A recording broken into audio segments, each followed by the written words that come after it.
right, it's about 2 minutes after 5 o'clock, and I'd like to say good evening and welcome to our first ever safety webinar. I'm Monica Cruiser, one of the associate principals here at Amity Regional High School, and I'll be your moderator for the evening. We have some already submitted questions that we'll start with our panelists, and we'll field the other questions that come in throughout this evening. We have about an hour. So let me introduce Dr. Byers, who will introduce our panelists, and let's get started. Thanks. So good evening, and thank you for joining us for this school safety question and answer webinar.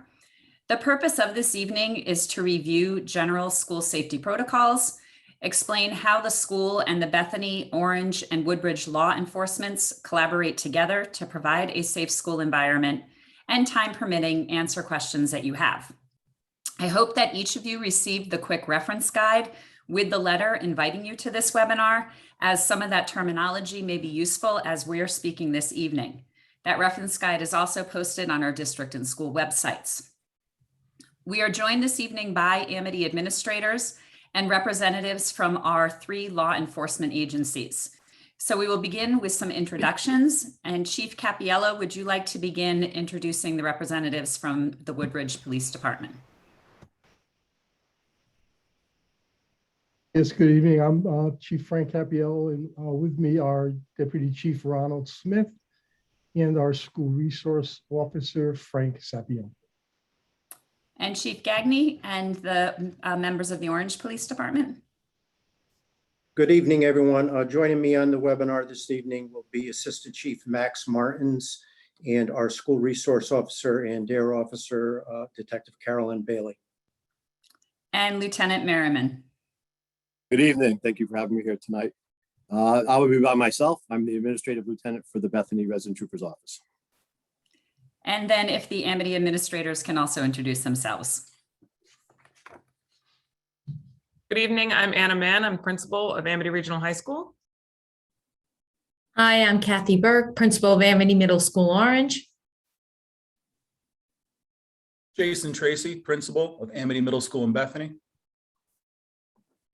I'm Jill LaPlante, the Director of Counseling for the district. So I know one of the many questions that we have received is an update to the parents on the incident that occurred on October 25th. And I would like to refresh our attendees at this time on what we know and where the school district currently stands.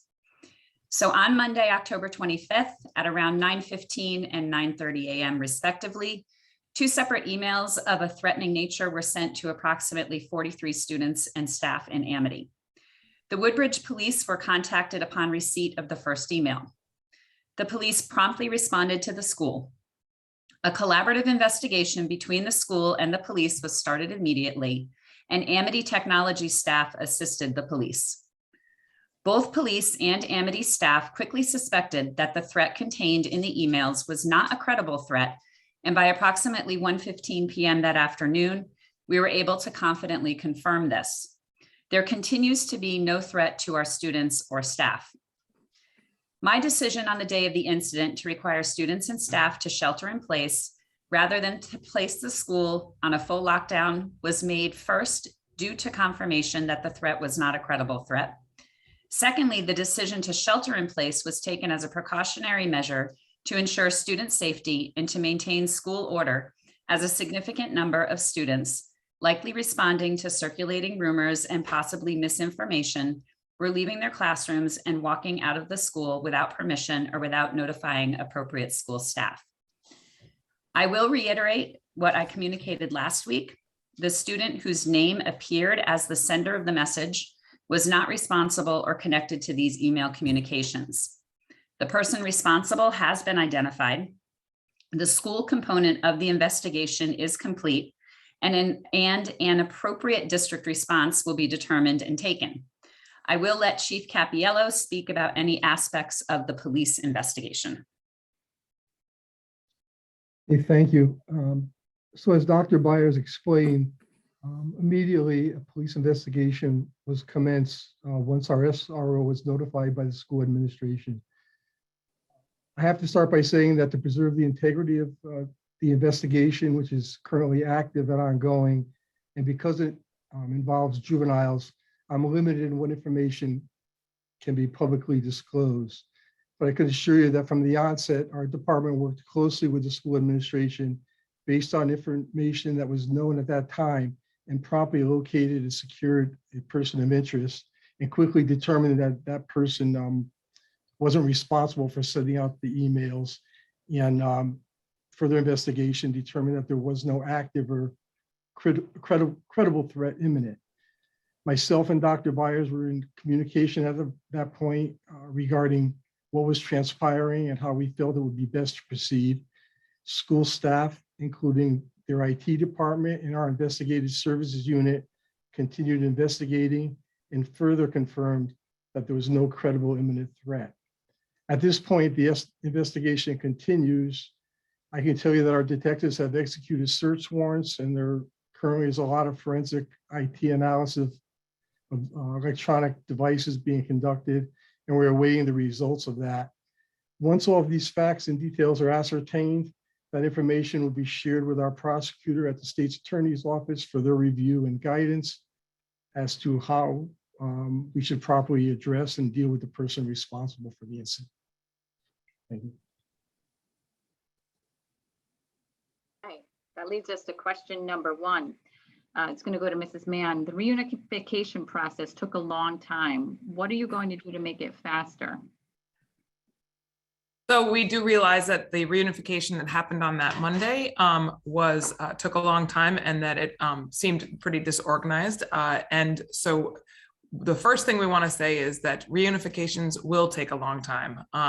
We dismissed roughly 500 students that day. But in an actual reunification, we would most likely be reunifying the entire school, which is north of 1,400 students with their parent or guardian. And so that just by nature is going to take a long time. This particular reunification or dismissal was unplanned and unanticipated, and also was not, it was during the school day when classes continued to happen. And so we will continue to use a 2-gate system, which is what our reunification plan calls for. And the reunification might happen at the school as it did that Monday, or it may happen at a different location, such as the football field up at the school, on the school campus, or even at the JCC if we had to evacuate the campus. And so we will continue to work on, we would, if we were going to reunify at a different location, we would have students organized by Spartan Seminar or within those groups. This situation was, we had challenge finding students, as Dr. Byers mentioned earlier. So we had students walking around, or students who had already left, or they were not necessarily where we had asked them to be. And so that was a challenge to find students who were leaving classrooms when parents texted them or asked them to come outside. So we understand that it was disorganized, and it felt that it was a little bit frazzled, but depending on the location and depending on the situation, we will work to make it as seamless as possible, understanding that by nature reunification will take some time, because we will have a 2-gate system using personnel from across the district and in partnership with the local law enforcement. All right, thank you. Just to follow up with that, Mrs. LaPlante, could you add to, there was a lot of staff helping. Well, it seems like there was not a lot of staff helping during the reunification process. Why weren't more staff helping? And can you explain how the counseling department is used in the reunification process? Sure. Like Mrs. Mann mentioned, this was not an anticipated dismissal of students. So all available staff that we had on hand were helping at the front of the building, which included many of the members of the counseling department. In an actual student dismissal or reunification, we actually have within our plan, the counseling staff is assigned specific roles of reunification. So at that point, everybody would be in their role. The difficulty in that particular day was that school was still going on in session. So teachers were teaching, and in other areas of the building, including lunch that was happening at that time, we were using staff to supervise those students. All right, thank you. This question is going to go to both the middle school principals. Could you speak to the reunification process at your respective schools? And we'll go with Dr. Tracy first. Sure. The reunification process is very much the same as the high school, using a 2-gate system. And in the event where we have to reunify off campus, we would obviously try to do the reunification on campus if we can. But if we had to, like Ms. Mahan was speaking, that the high school uses the JCC, we use Bethany Community School, and we've worked with Officer Merriam and the administration at BCS to make sure that we have a way for our students to get over to BCS, whether it's through the backfield or whether it's around on the street with an escort, if we did need to reunify off site. But again, we still use that 2-gate system, and the process would take, an extended amount of time if we had to do that. And the process is similar in Orange as well. I think that, the idea of the 2-gate system and understanding that is really critical, because the idea of identifying what students are being picked up, and B, exactly who is going with them, is really a critical component of an orderly exit, so that we can account for every student in the building. So when we do evacuate, we leave the building with photo IDs of all students and printed information of who can pick them up, so that when we do start that 2-gate process, we have the ability to A, identify who's supposed to pick them up, and B, be able to communicate where the parents should pick them up. But as a general rule of thumb, that would not be the part where parents pick up students is generally not by the building, because for the most part, we want to remove parents from where the concern was, to keep that area open for any additional services that might be needed. Okay, we actually just got a question that's going to go back to Dr. Byers about the terminology. 2 weeks ago, we called for shelter in place. According to the email that was sent last week, definitions provided, students should not be allowed to be released, cleared hallways, etc. But that didn't take place 2 weeks ago. Is this definition correct moving forward?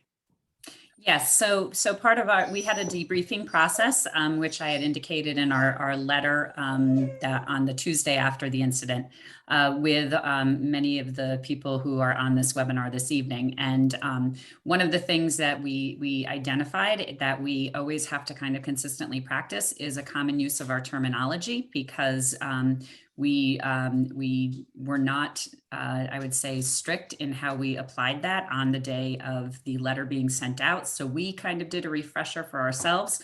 And part of that refresher was sending that reference guide to parents, so that way we all understand that language. I think one of the things, that at least I noticed in some of the responses is for us, if we go into a lockdown, that's kind of like, from our perspective as at least school administrators, sort of the highest level of response. And when we say that kids are in shelter in place or in a secure school mode, it's actually almost meant to be somewhat reassuring that we are not at that highest level of response. But in the follow-up emails, again, I completely understand parents being worried, and we don't want to be in any of those, but we kind of wanted to have that clarity in terminology, so that when we do send out a message that has those words in it, our parents understand kind of what the sort of the meaning is behind that, and that a shelter in place or a secure school mode is not the highest response because it's not needed. But yes, going forward, that language is how we will use it. And you will see also in those definitions that the campus would be closed, as well as the school buildings, in all 4 of those definitions. And that was another piece of information that we kind of realized after the fact, because closing the campus would have helped us in 2 ways. It would have helped a little bit with that reunification process, because we could have had some more time and control over that.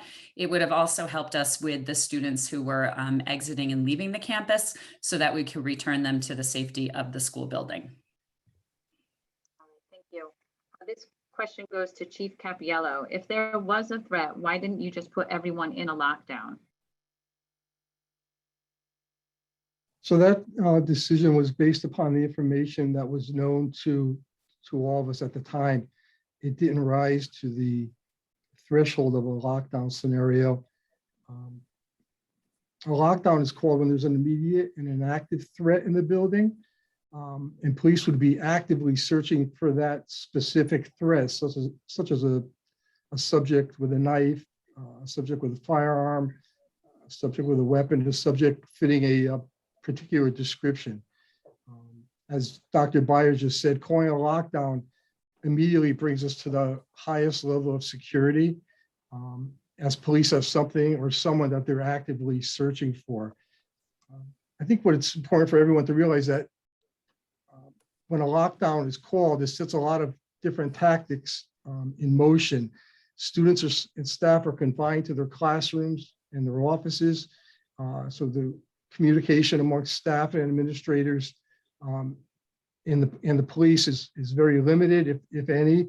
Calling a lockdown initiates a police response, most likely a multi-jurisdictional response. And that would be required because we'd be conducting a systematic search of the premises to find and neutralize whatever that threat might be. What we knew on the date of this incident, at the time we made the decision of the call of what type of shelter to take place, there was no active threat. There was an email message being circulated. It contained the name of a student. It referenced a possible incident that was going to possibly happen a couple hours later. That student was very quickly secured, detained. Additional information was further developed, and that was able to further diminish the credibility. So from the onset, we were in an investigatory mode, not in an actual physical search of an active assailant. We were investigating, but we were searching more for data and information to make an informed decision as how we were going to proceed moving forward. So as I said, initiating a lockdown at that time, based on the information that was known, that would have really restricted and impeded our investigation, as it would have, prohibited our direct contact with school administration and, more importantly, the IT staff, all who, with law enforcement, were critical parts of the investigation. And I also just want to, say that I think it's really important for the community to know that there's guidelines for initiating lockdowns, shelter in place, and all the different, labels that we have. But that's exactly what they are. They're guidelines, and they're all implemented, on a case-by-case situation, based initially by what's known to the school administrators and the police at that time. But as these situations go on, they're all very fluid, and additional information is coming in and being developed, and it's ever changing. So those status of the security is easily reassessed and can be changed. It could be elevated from a shelter in place to a lockdown, or it could be de-escalated at any time, all based upon the information that continues to come in as we move forward. Okay, so there's a comment about when the second email contained the picture of the gun.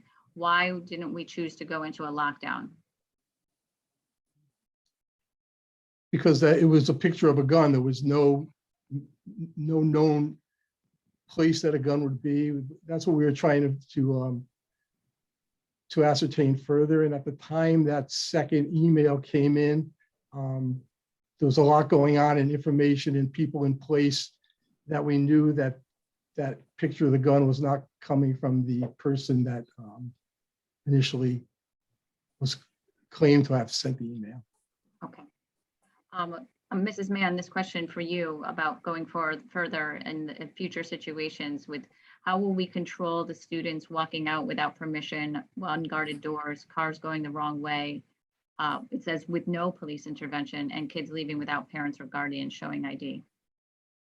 So we, as Dr. Byers spoke about this earlier, we have had our debrief with the various law enforcement agencies, and we will continue to work with them. And so we will, as Dr. Byers said, we will be, closing campus to outside traffic, which will allow for us to also close campus to exiting traffic. As many of you know, at this point, students the back gate is supposed to be locked during the school day. And so there's supposed to be one, exit and ingress to campus during the school day. And so that will be, that access will be shut down by our local law partners. And so that's how we would, and we will continue to monitor our doors and our exits from the school with our school personnel and our security, and with the reinforcement from law enforcement around campus. Okay. Next question actually goes to our two in-school resource officers, Detective Bailey and Officer Sapione. How are decisions made to go into emergency response modes? I can start if you want me to. I think that Chief Cappiello touched on it pretty well, that those decisions are, they can be made by us based on situations. So it's situation based, and it's fluid. It's like you said, it's ever changing. We can start it high and bring it low. And I also just read in one of the comments that somebody said that when they hear shelter in place, they think a bear on the campus, like a secure school. That could be that. It could just be, we're not going to have outdoor activities today because there's wildlife outside. It could be that. In this case, it was to like the administrator said, to keep the kids all in where they confined, so they knew where they were, so there was accountability. It could be something like that. But the communication would have to continue from law enforcement to staff to keep that fluidity.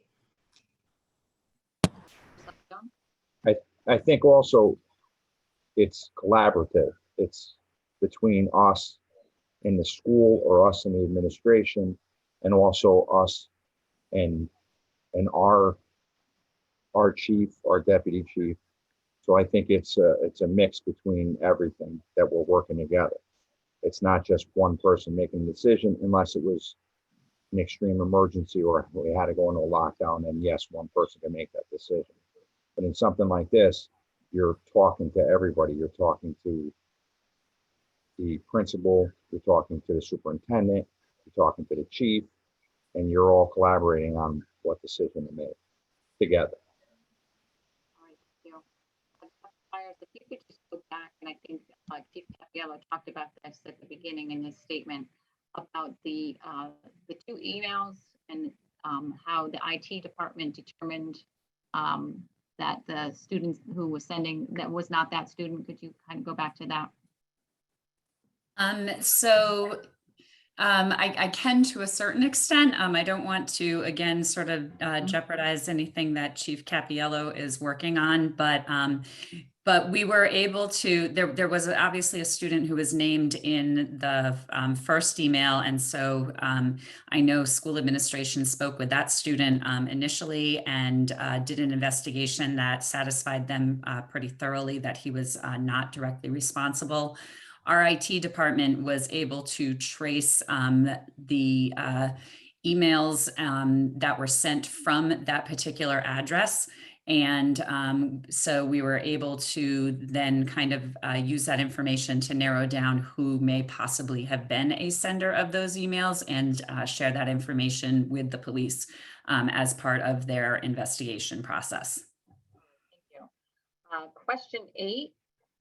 We kind of have it, we combined with a comment that was placed in Detective Bailey, I think, talked about it, but I'm going to give this question. I think it also goes to Dr. Byers. The communication was really unclear and caused panic. We understand that many parents assume the worst and often think of Sandy Hook and showed up to pick up their children. How will communication be improved? So I think the first strategy in our improvement in communication was sharing that quick reference guide, because again, one of the things that we have all learned through training and through experiencing these events is that having a common language so that we understand exactly what we're talking about is very important, because it sort of alleviates some of the questions that you may have. The other kind of learning experience that came from this is, I will freely own that I thought text messaging was an effective way to communicate quickly, because as a person who's got a cell phone in my hand most of the time, text messages pop up and I see them right away, but I don't always dive into the phone and look for the emails. The challenge with our notification system is that the text messages are limited to 140 characters. So trying to convey all the information of an emergency situation to 140 characters is virtually impossible. So going forward, what would happen is the text message would read something like, you have an urgent email from the school, or an email about a safety issue at the school, or a safety protocol. And that would prompt you to then go to the email where I have limitless space to be able to provide the communication in detail. The other thing that we will look to do is it's not always easy to write an email while you're also trying to manage and sort of be directly involved in the middle of an emergency situation. So after our debrief, one of the recommendations of the Orange Police Department was to have emails already pre-drafted for our different scenarios. They may be a little bit formulaic in that sense, but it will have exactly what emergency response we're in, what the expectations would be for students and staff and parents, so that those can go out quickly and you're not trying to draft all of that information in the middle of an emergency situation. And then they would also have the level of detail that, that parents would be hoping to have. So those are a couple of the strategies that we would try to just kind of streamline that communication process. I think one of the challenges that we will always face is that social media is always going to be hours ahead of us sometimes. And part of that is because we want to provide accurate information. A huge part of that is because we want to provide accurate information. And the other piece with social media is that, that it often glorifies misinformation, which then gets spread fairly quickly. So, we would urge parents to really kind of wait for that official statement from school or from our law enforcement offices, because that is going to contain what we know accurately at that time. I would just like to add to what Dr. Byers has said in regards to the templated communications. That is not going to be the only communication that you would get. That would be the first communication that you would get, and you would get regular updates, and that would be senior law enforcement leadership in collaboration with Amity leadership, superintendent, police chief, together, updating you frequently as to whatever we could update you on, so that you understand the situation. And there may be things that we're not able to release at the time, but more specifically, stuff that we can release to put your minds at ease. You will get regular updates. And so it's not just one template that's going out to you.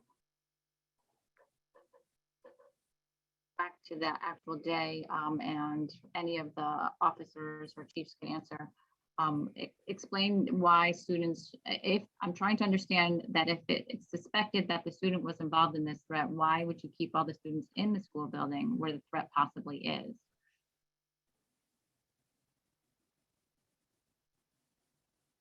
Anyone want to answer that? Why we kept students in the building?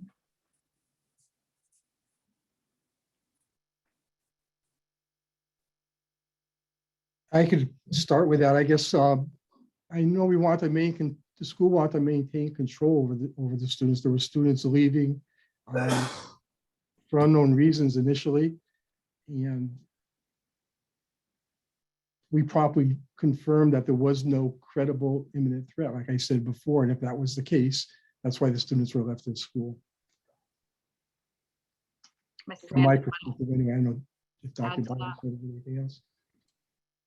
Also, based on the threat, most active shooters aren't going to call people that call in bomb threats. They don't ignite bombs.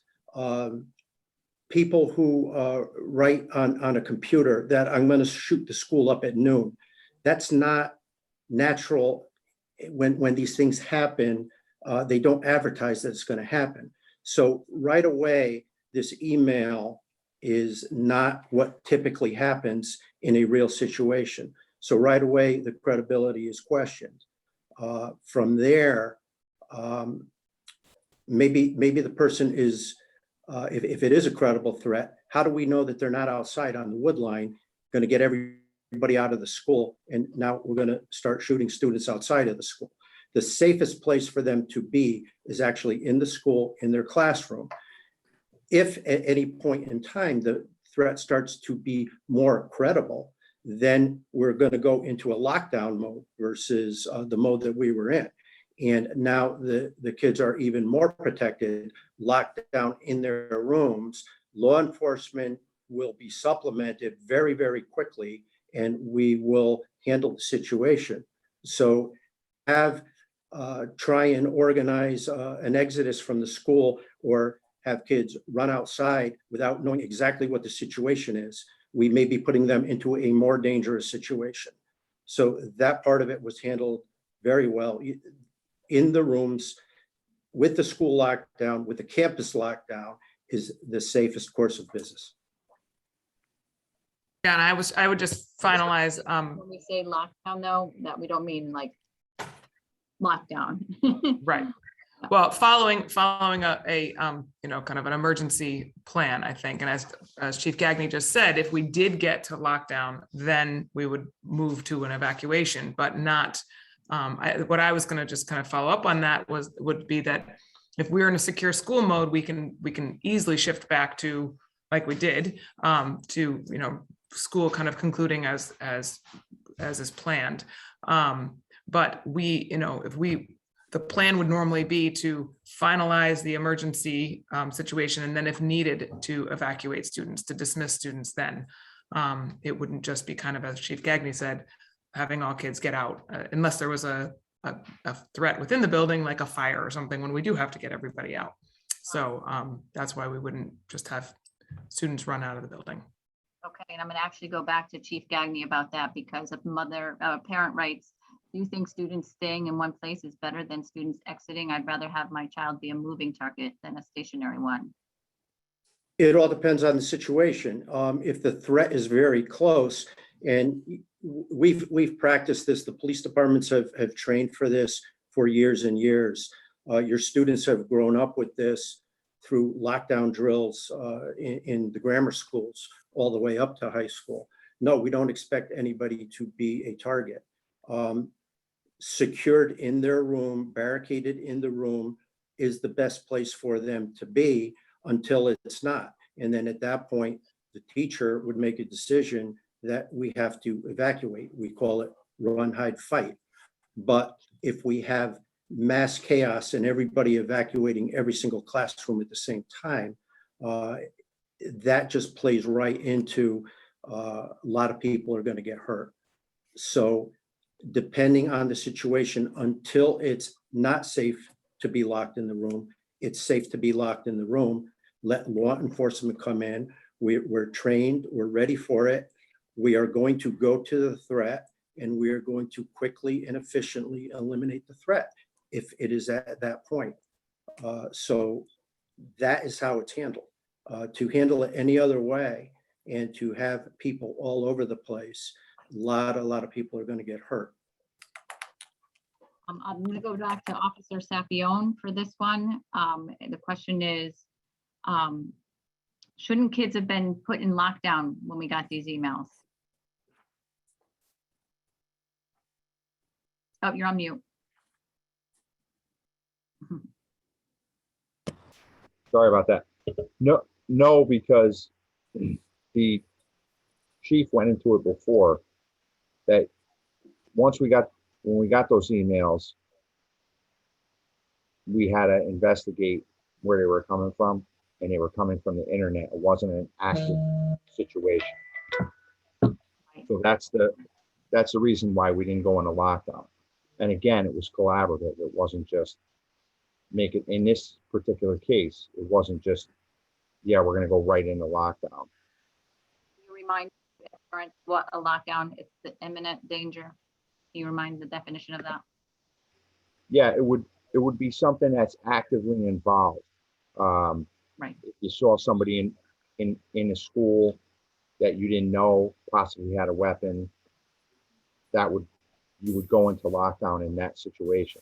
When we had some type of incident from a computer source, we needed to do some investigation. And that's what we were doing. All right, thank you. All right, Yep. this question is going to go to the three town representatives. I'm going to start with Dave Merriam, and then Chief Capiello, and end with Chief Gagné. How will our board, the BOW, police departments work together during emergencies for the schools?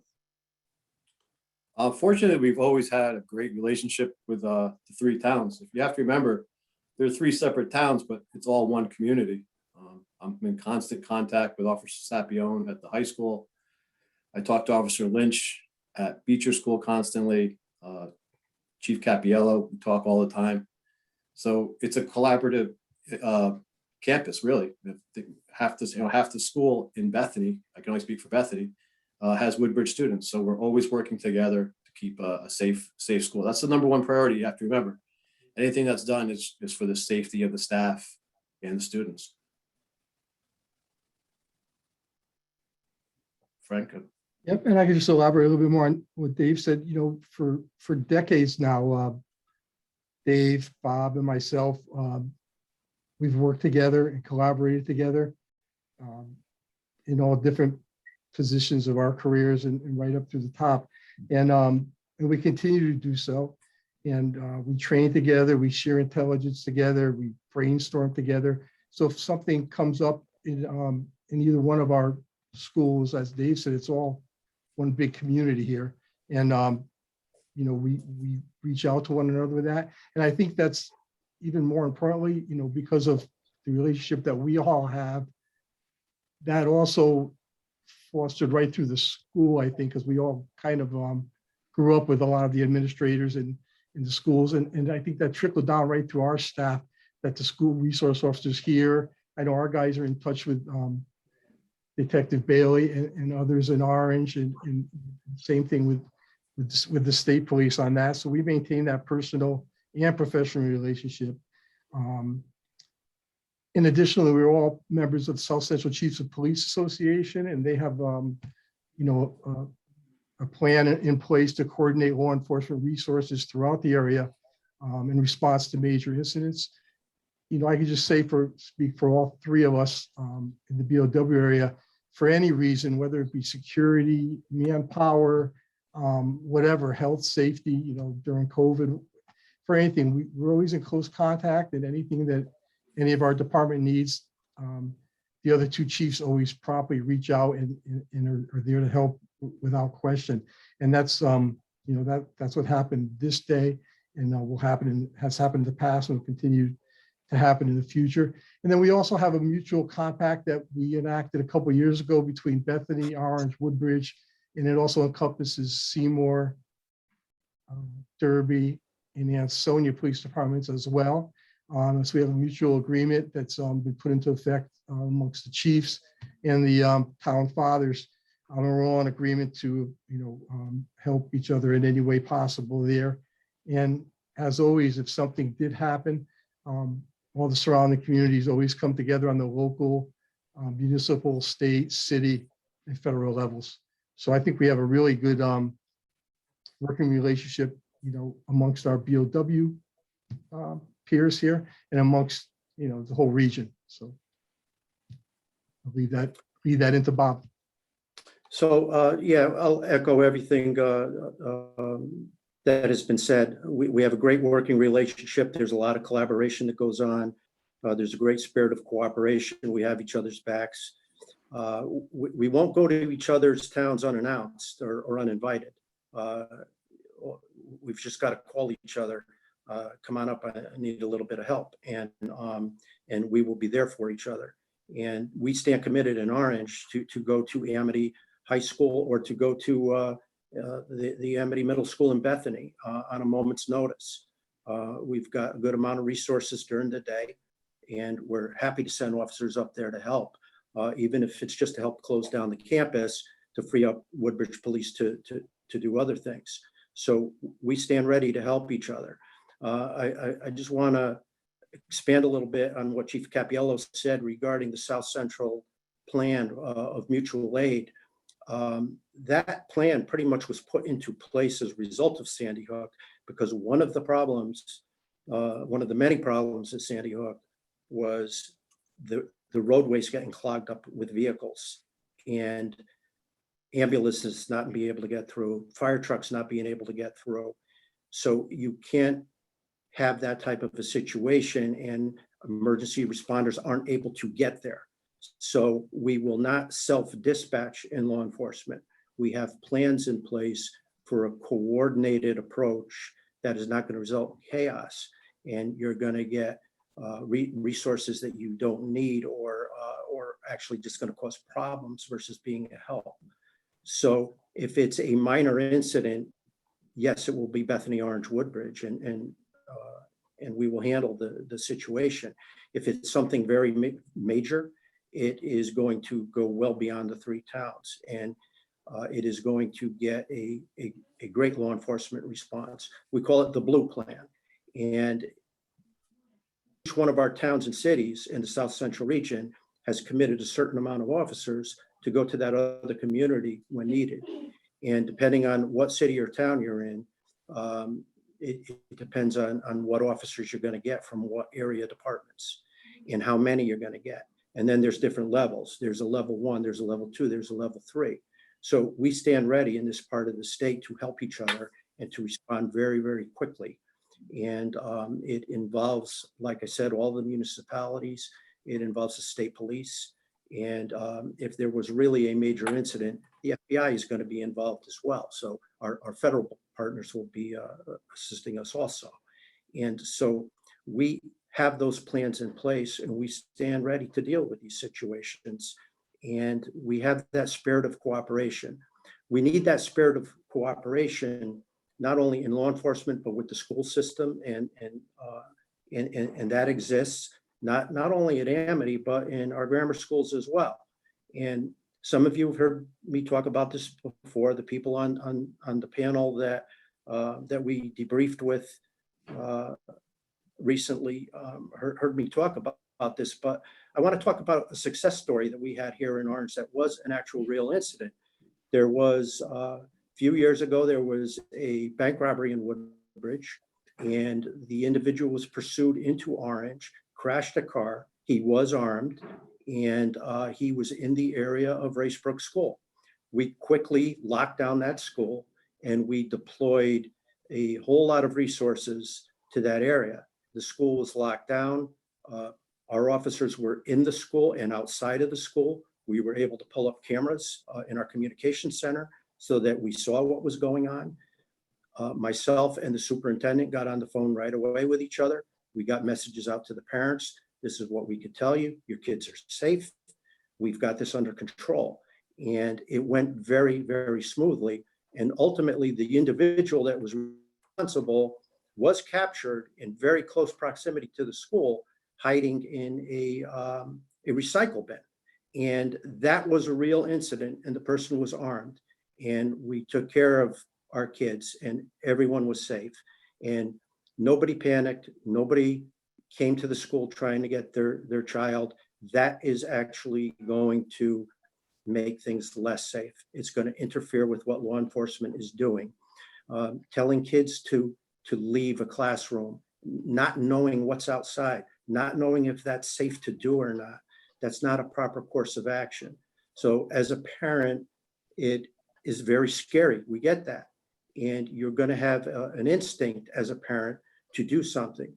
You can't act on that instinct. You've got to trust law enforcement that we have it under control and that we are keeping your kids safe. And we are committed to doing that.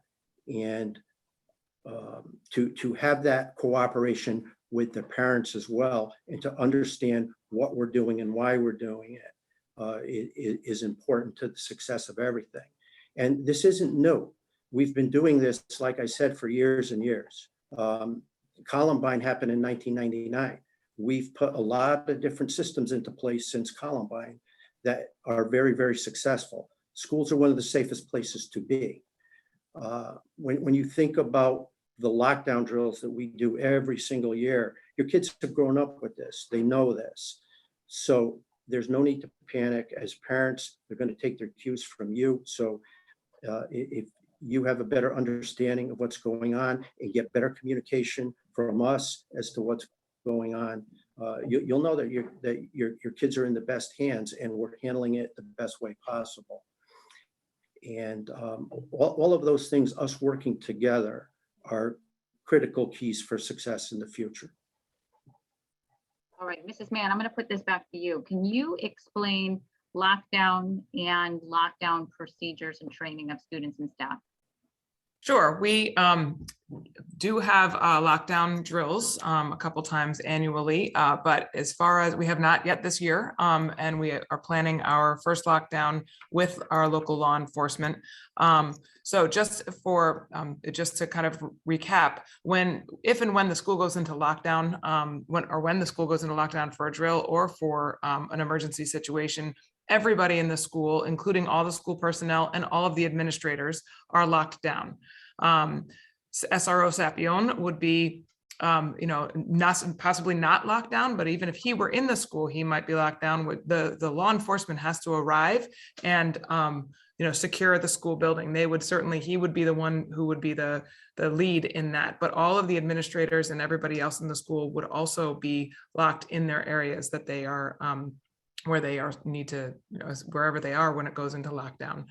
As far as training goes, when we train for this, we knew, our students, as Chief Gagné has just said, our students have grown up with lockdown drill. Many of them do know, even if it's not in the same exact location every single time, they know the procedures where they are supposed to turn off their electronics and to get into a secure area of the classroom, which means away from windows and doors. They are they are not allowed to leave or exit until the whole school is clear. And that means going around with teams that are the law enforcement, unlocking doors and securing every single room. And even then, not until all of that is done, would we be able to begin the reunification process in an actual emergency. But certainly nobody moves until the drill is completely finished when we do a drill. And so that means that everybody is staying in the same place. But just to remind everybody, that's not where we were in that situation, but that's why we can't just go into a lockdown. There's a lot, it's very hard to come out of a lockdown and flow back and forth between lockdown and secure school mode, for example. So. Right, Hope so that can you helps. explain how the only way to get out of a lockdown is?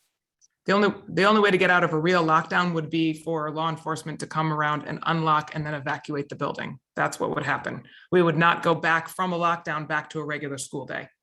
School would be done for that day, and we would be handling the emergency as an evacuation after lockdown.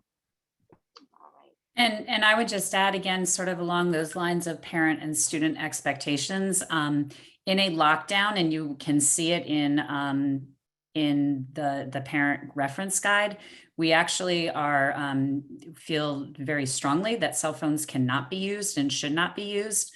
Because again, a lockdown isn't just about being away and inaccessible from the doors, but it's also about being extremely quiet. And part of that is making sure that we don't have cell phones going off that could reveal where individuals were located to a person who might be intent on doing harm. So again, kind of going back to what Chief Gagné said, that sort of instinct of what parents want to do, but then also kind of identifying what parents can do to help. That's part of why we're sharing that language, because it's one of those things that parents can do to help us if we are in a true lockdown situation. As I was listening to the police chiefs talk about their cooperation, and I think it's important for everyone to know that there is not a single person sitting on this panel tonight who would ever willingly or consciously do anything that put your children into harm. Every single decision that we make is because we are trying to keep your kids as safe as we possibly can.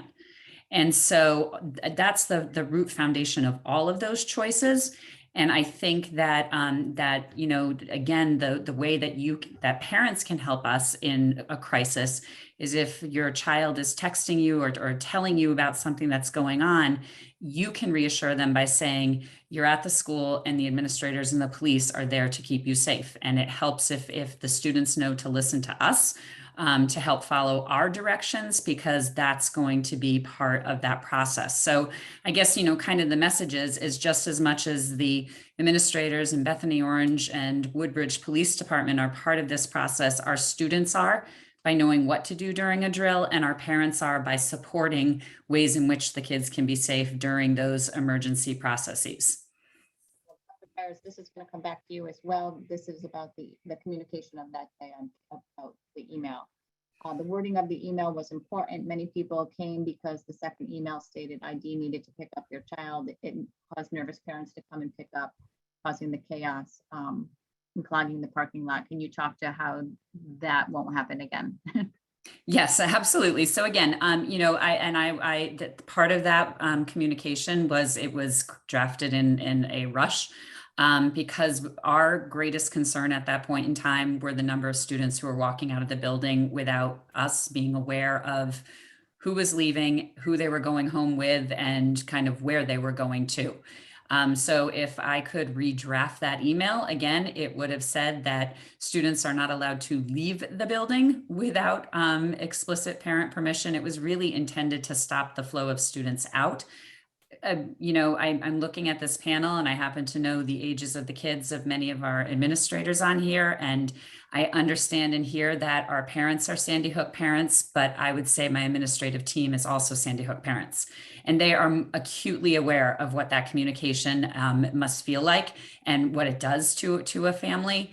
And so that's part of the intent behind those template letters initially, because those templates could go out with some very explicit instructions. They would be already prepared so that I don't have to kind of draft that on the fly. And then we can follow up with the information and sort of the reasons why after. But that's part of that communication process, is that we'll just have those directions already pre-planned, and we will be much more clear about what the expectations are. This is going to go to Chief Cappiello and maybe Officer Sapione. Is there a reason why police don't assist in the reunification process? And it's ensuring that there isn't chaos like what transpired a couple weeks ago, managing traffic and the parents. Yep, so I think our primary goal, and I'll let Officer Sapione follow up on that as well, but it's to, we would definitely assist with traffic and all, but our paramount concern is to continue to ensure the safety of everyone involved. And even throughout that reunification process, and even on the date of this incident that we're discussing now, on that day when all the parents showed up, our goal was to maintain safety outside that building as well. It took us away from our investigation for a little bit, or some of us away from the investigation while others continued, but we were also focused on maintaining security outside the school during that process, because the influx of parents, put a whole nother scenario in place for us that we had to address and be worried about the safety of all these other people now who are outside of the school. Should there be another sort of an emergency or something else might happen. But I'll, Officer Sapione, if you have anything you want to follow up as far as that goes from your perspective on it. Yeah, I just want to say a lot of times we were part of the investigation, but also at that point when all the parents came, I was able to step outside into our next to the cafeteria, the little area that the parents were starting to push into the door and clear that area. So I was actually assisting with getting the kids to their parents. Okay, this is going to go to the two middle school principals and then Mrs. Mann. Dr. Tracy first. How do you make sure that the doors are closed or stay locked? Are there devices? So there's a couple ways. One, we have, the manual way that we have a rotation or a protocol that our security guards use each morning. After the students are in the building, they go around and they make sure the doors are locked in the front of the school. The doors in the back of the school are locked by the custodians, and they stay locked. There's no reason to have them unlocked. We also have a couple of different ways. One of the first things that that happened when I got to Amity Middle School Bethany a couple of years ago was I did a complete inventory of who had master keys, and then I took them all away. And that wasn't to the happiness of any of the staff members, but it was a security measure that I took to make sure that I knew who had a master key to the building, and who had the ability to unlock doors. The doors stay locked unless they're manually unlocked. So we took away all of those keys, and we gave all of our teachers have a badge system with an RFID swipe that they can go up to doors. And just this past year, we were able to have a few more access points put in. So for the back of the school, for coaches and gym teachers, they can access the school with a swipe. And then also at the front of the building, the staff can get in, and that's regulated by certain times of the day.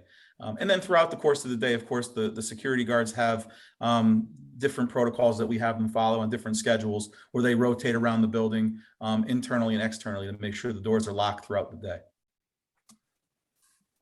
And the identical process is followed in Orange. Well, and also and same thing with at the high school, and specifically, and I know that on all three schools with regard to our internal locks, all of our classroom doors lock with a particular key or with a push button at the back, and so of each lock. So every door is locked and closed if we have an emergency situation. We just have about 2 minutes, not even left. Dr. Byers, if you would like to wrap up and talk about our takeaways from that experience from a couple weeks ago and our ongoing plans. So certainly, I mean, I think I've emphasized it quite a bit that one of our takeaways was just figuring out a way to make the communication process a little bit more informative, but at the same time, something that we can distribute fairly quickly, just to provide those directions that parents would, I think, benefit from, and that we would also benefit from. I think that we really, I don't know about, I've only been here for 3 years, but I have not yet, I've done certainly plenty of drills, but I haven't done one in the age of the speed of text messaging in the hands of every single student in a building and social media being quite as fast as it is. So I think we have acknowledged that it's going to be ahead of us, and as opposed to trying to fight it, we're just going to have to kind of work within that parameter from now on. So I think as we do tabletop exercises going forward, or as we consider some of the ways in which we respond, we're just going to have to factor that in as part of the normal course of process, and ways that we can, we're not going to circumvent it, but we'll be able to at least send out a message from official sources as opposed to messages from Snapchat and Instagram. I think we learned a lot about the need to kind of quickly and immediately close the campus. And I know that the police chiefs talked about the ways in which they can help each other when we need to do that, so that the resources of the police can be focused on managing whatever the school crisis may be in the moment. But then that way we are able to keep the campuses, again, more secure from people who are both coming and who are going. And then I think we certainly, I know we talked a lot about drills and things like that. And I know it's back on everybody's radar. I think everybody has to remember we haven't done lockdown drills for 2 years because we weren't allowed to put the kids next to each other inside of a classroom because of COVID protocols. So I think we're sort of coming out of that expectation and definitely getting back into some of the practices and processes that we had in place prior to March 2020. Where we were able to, where we now feel like we can confidently and comfortably put students into situations that may be sort of atypical from our COVID safety protocols that we've had in place for so long. And I think that's an important part of it. And lastly, again, we've always known that parents are critical partners, but keeping parents informed in terms of language and expectations so that you can also help us is a big piece of this. And we're very grateful for your partnership in keeping your kids safe. Because like I said before, that's the mission of every single person on this panel. We want to provide the safest school environment that we can. All right, thank you. And that concludes our webinar on safety. Thank you, everyone. Have a good evening.